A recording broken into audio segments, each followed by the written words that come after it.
Comment section में मुझे पूछा गया था कि स्पेन में क्या क्या स्ट्रगल करने पड़ते हैं। मेरा ये वीडियो उसी से रिलेटेड है। स्पेन भ्रमण आपको बताता है स्पेन के कल्चर, फेस्टिवल, बीचेस कितने सुंदर है, स्पेन कितना अमेजिंग है और इसके साथ बहुत सारे स्ट्रगल्स करने पड़ते हैं।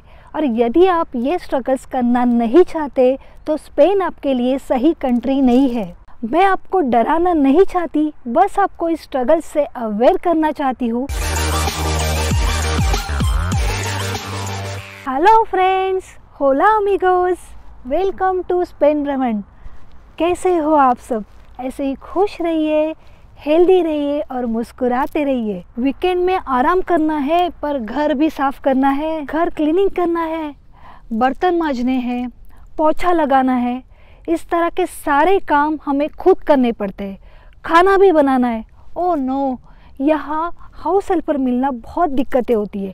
स्पेनिश हेल्पर रखो तो उसको मंथली सैलरी देनी पड़ती है और यहाँ पे लैटिन अमेरिकन हेल्पर है, वो घंटे वाइज काम करते हैं, उन्हें मिनिमम 3 घंटा काम देना पड़ता है।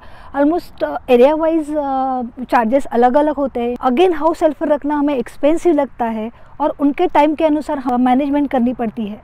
तो ऐसे बहुत सारी दिक्कतें आती है हाउस हेल्पर रखने के लिए। लॉकडाउन में हम सब ये काम सीख ही गए होंगे, फिर भी आपको खुद के काम नहीं करने हैं तो ये कंट्री आपके लिए सही नहीं है। अच्छी ठंड पड़ी है और कुछ चटपटा खाने का मन कर रहा है। इंडिया में तो हमें हर नुक्कड़ और गली में चाट की दुकानें नजर आएंगी, पर यहाँ तो ऐसा नहीं है। इंडिया का हमारा चाट गोलगप्पे, समोसा चाट, पापड़ी चाट, मोमोज, इंडो चाइनीज़ और भेलपुरी, शेवपुरी, ये सारी चीज़ें यहाँ पे नहीं मिलेगी। इतनी भी बुरी हालत नहीं है, बहुत सारे इंडियन रेस्टोरेंट्स है, पर वैसी टेस्ट नहीं मिलेगी, वैसी वैरायटी नहीं मिलेगी। आप इंडियन खाना पसंद करते हो तो आपके लिए यहाँ उस टाइप वैरायटी यहाँ मिलना मुश्किल है। यदि आप बहुत ही फूडी हो और सिर्फ आपको इंडियन खाना ही पसंद है तो आपको शायद स्पेन का खाना पसंद नहीं आएगा। मुझे गवर्नमेंट ऑफिस जाना है पर मुझे स्पेनिश नहीं आती। यहाँ सबसे बड़ा स्ट्रगल है वो है लैंग्वेज। स्पेनिश भाषा बहुत सारे देशों में बोली जाती है पर इंडिया में तो नहीं। यहाँ वैसे भी लोग हैं वो इंग्लिश बोलना पसंद नहीं करते। आप गवर्नमेंट ऑफिस में जा रहे हो और आपको स्पेनिश नहीं आती है तो वहाँ पे आपके ऑफिसर एंटरटेन नहीं करेंगे। आपको कोई चीज़ चाहिए, आपको कोई बताने वाला नहीं है। आप सुपरमार्केट में जा रहे हो, सुपरमार्केट में वो चीज़ चाहिए तो ढूंढनी पड़ती है, पहले तो ढूंढनी पड़ती है, फिर उसके पैकिंग के ऊपर स्पेनिश में ही लिखा होता है। वो 5 मिनट के काम के लिए आपको आधा घंटा जाता है। Airport, tram station, train station, bus station, even bank, सब जगह आपको स्पेनिश में ही अनाउंसमेंट सुनाई देगी। सब जगह स्पेनिश में बोर्ड लिखे होंगे। यहाँ सब जगह स्पेनिश ही चलता है। बी को भी बी बोलना है, वी को भी बी बोलना है, ज को ख करना है। उफ, क्या है स्पेनिश। यदि आप स्पेनिश भाषा सीखने के लिए तैयार नहीं हो तो स्पेन आपके लिए सही कंट्री नहीं है। चलना है भाई, चलना है। यहाँ बहुत सारा वॉक करना पड़ता है।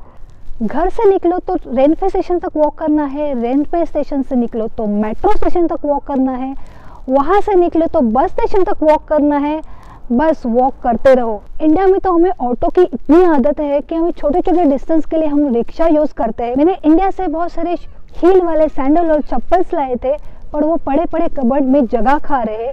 यहाँ वो पहन ही नहीं सकते कि बहुत वॉक करना पड़ता है। आपको इधर स्पोर्ट शूज डालने पड़ते हैं और विंटर में तो आपको गम बूट डालने पड़ते हैं। ऑफ कोर्स यहाँ टैक्सी अवेलेबल है पर अगेन हमें वो एक्सपेंसिव लगती है। यदि आपको वॉक करना पसंद नहीं है तो स्पेन आपके लिए सही कंट्री नहीं है। स्पेन में नौकरी, उफ, मुझे यहाँ 3 साल के बाद जॉब मिला। यहाँ आने के बाद शायद आपको आपका करियर फिर से शुरू करना पड़ सकता है। आपने जो एजुकेशन लिया है शायद आपको यहाँ आके फिर से सीखना पड़े। आपके सारे सर्टिफिकेट यहाँ सर्टिफाई करने पड़ेंगे। इंडिया में आपकी जो पोजीशन है शायद आपको यहाँ ना मिले। आपको सुपरमार्केट, रेस्टोरेंट यहाँ काम करना पड़े। आपको यहाँ आपका ड्रीम जॉब मिल भी सकता है बट ये ज़रूरी नहीं है। यदि आप जॉब चैलेंजेस स्वीकार नहीं कर सकते तो यहाँ आने का आपका डिसीजन गलत हो सकता है।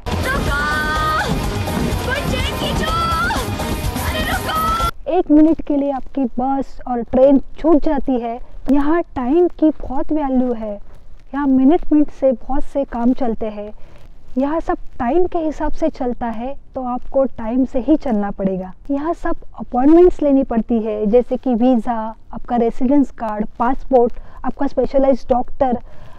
इसके लिए 2-3 महीने रुकना पड़ता है, तो सब प्लानिंग के अनुसार ही करना पड़ता है। टाइम और प्लानिंग प्रॉपर होनी चाहिए, और आप इसमें पुअर हो तो स्पेन आपके लिए ठीक नहीं है। 15 दिन का होटल का स्टे ख़त्म हो रहा है, पर अभी तक घर फाइनलाइज नहीं हुआ। यहाँ आने के बाद हमें घर ढूंढना पड़ता है। हम ऐसी जगह घर ढूंढना चाहते हैं जहाँ से स्कूल, सुपरमार्केट, हॉस्पिटल, ऑफिस, इन सभी से कनेक्टिविटी अच्छी हो। वेबसाइट्स अवेलेबल है, पर ऑप्शंस कम है। हमें एजेंट के पास ही जाना पड़ता है। यहाँ ऑलमोस्ट 1000 यूरो रेंट है, और एजेंट को हमें 2 रेंट देने पड़ते हैं। इंडियन रुपीज़ में हमें 2 लाख उसको देने पड़ते हैं। कुछ दिनों के बाद आपको लगता है कि घर चेंज करना चाहिए, तो शिफ्टिंग करने की दिक्कत है। यहाँ पे भी फर्निश घर और अनफर्निश घर ऐसे मिलते हैं। फर्निश घर होगा तो आपको बहुत सारी चीज़ें हैं वो देखनी पड़ेगी। जैसे मेरे साथ हुआ था, या हम जब गए थे घर पे तो वॉशिंग मशीन वर्क कर रही थी, और जब रहने गए थे तो वॉशिंग मशीन वर्क नहीं कर रही थी। तो उनको फिर से ये सब बताना बहुत ही डिफ़िकल्ट हुआ मुझे, ओनर को। अनफर्निश घर ले रहे हो तो बहुत सारी चीज़ें आपको ख़रीदनी पड़ती है। यहाँ मैन कॉस्ट ज़्यादा है। आप फर्नीचर ले रहे हो तो घर आके आपको फिर उसको बनाना पड़ता है। इन सभी प्रॉब्लम को आप फेस नहीं करना चाहते, तो this is not right place for you. यहाँ हर गलत काम के लिए फ़ाइन पड़ती है। यहाँ रूल्स और रेगुलेशंस बहुत स्ट्रिक्ट है।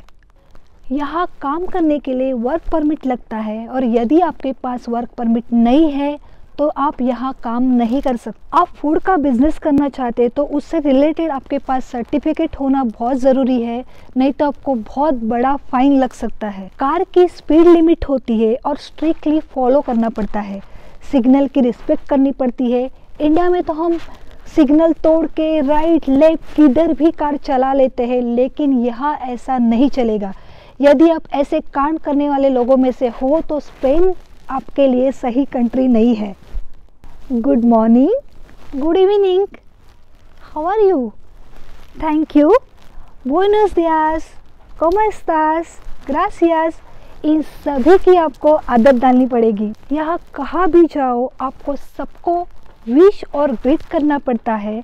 आप सुपरमार्केट में जाओ, ऑफिस में जाओ, आपको सबसे रिस्पेक्टफुली ही बात करनी होगी। फ्रेंड्स को मिलने के लिए भी अपॉइंटमेंट लेनी पड़ती है। ये आप सोच सकते हो स्पेन में आके फ्रेंड्स बढ़ेंगे, सोशल लाइफ बनेगी, ऐसा आप सोच रहे हो तो ऐसा यहाँ नहीं हो सकता। यहाँ के लोग फास्ट फ्रेंडशिप में विश्वास नहीं करते, आराम आराम से आपके साथ फ्रेंडशिप बिल्ड करते हैं। आप कुछ इस टाइप इंसान हो कि आपको बहुत सारे फ्रेंड चाहिए, तो यहाँ पे ये मुश्किल है।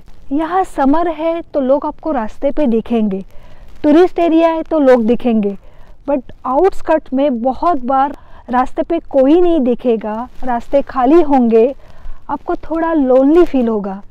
वो देखिए प्लेन जा रहा है, प्लीज़ मुझे भी लेके चलो, मुझे इंडिया जाना है। आप कुछ इस टाइप के इंसान हो, हर 2 महीने में आपको इंडिया जाना है, तो ये यहाँ पे पॉसिबल नहीं है। अभी कोविड की वजह से बहुत सारे रेस्ट्रिक्शन हो गए, तो ट्रैवलिंग करना बहुत ही मुश्किल है। स्पेन आ गए हो और आपकी बहुत सारी सेविंग होगी, ऐसा आप सोचते हो, तो ऐसा यहाँ नहीं है। यहाँ जिस तरह इनकम है उस तरह यहाँ खर्चे भी करने पड़ते हैं। यहाँ खर्चे बहुत है। यहाँ टैक्स देना पड़ता है, घर का रेंट देना पड़ता है, घर की यूटिलिटीज़ देनी पड़ती है, बच्चों की स्कूल की फ़ीस, मेडिकल इंश्योरेंस। यदि आप सोचते हो कि बहुत पैसा यहाँ पे सेविंग होगा, के लिए सही कंट्री नहीं है। डरने वाली कोई बात नहीं, क्योंकि मैंने भी जितने रीजंस आपको बताए वो मुझे भी एप्लीकेबल होते हैं। मैंने ऐसे वैसे करके यहाँ सर्वाइव होना सीख लिया है, खुद को बदल लिया है। यहाँ कंट्री, भाषा और लाइफस्टाइल में बहुत सारी तफावत है, तो थोड़ा तो टाइम जाएगा ही सेटल होने के लिए। आपको ये वीडियो थोड़ा भी अच्छा लगा होगा तो जल्दी से लाइक कीजिए, सब्सक्राइब कीजिए, और मेरी अगली वीडियो के नोटिफिकेशन के लिए प्लीज़ बेल आइकॉन प्रेस कीजिए। ऐसे ही नए इंफॉर्मेशन के साथ फिर मिलेंगे। आदियोस, हस्ता प्रोंतो।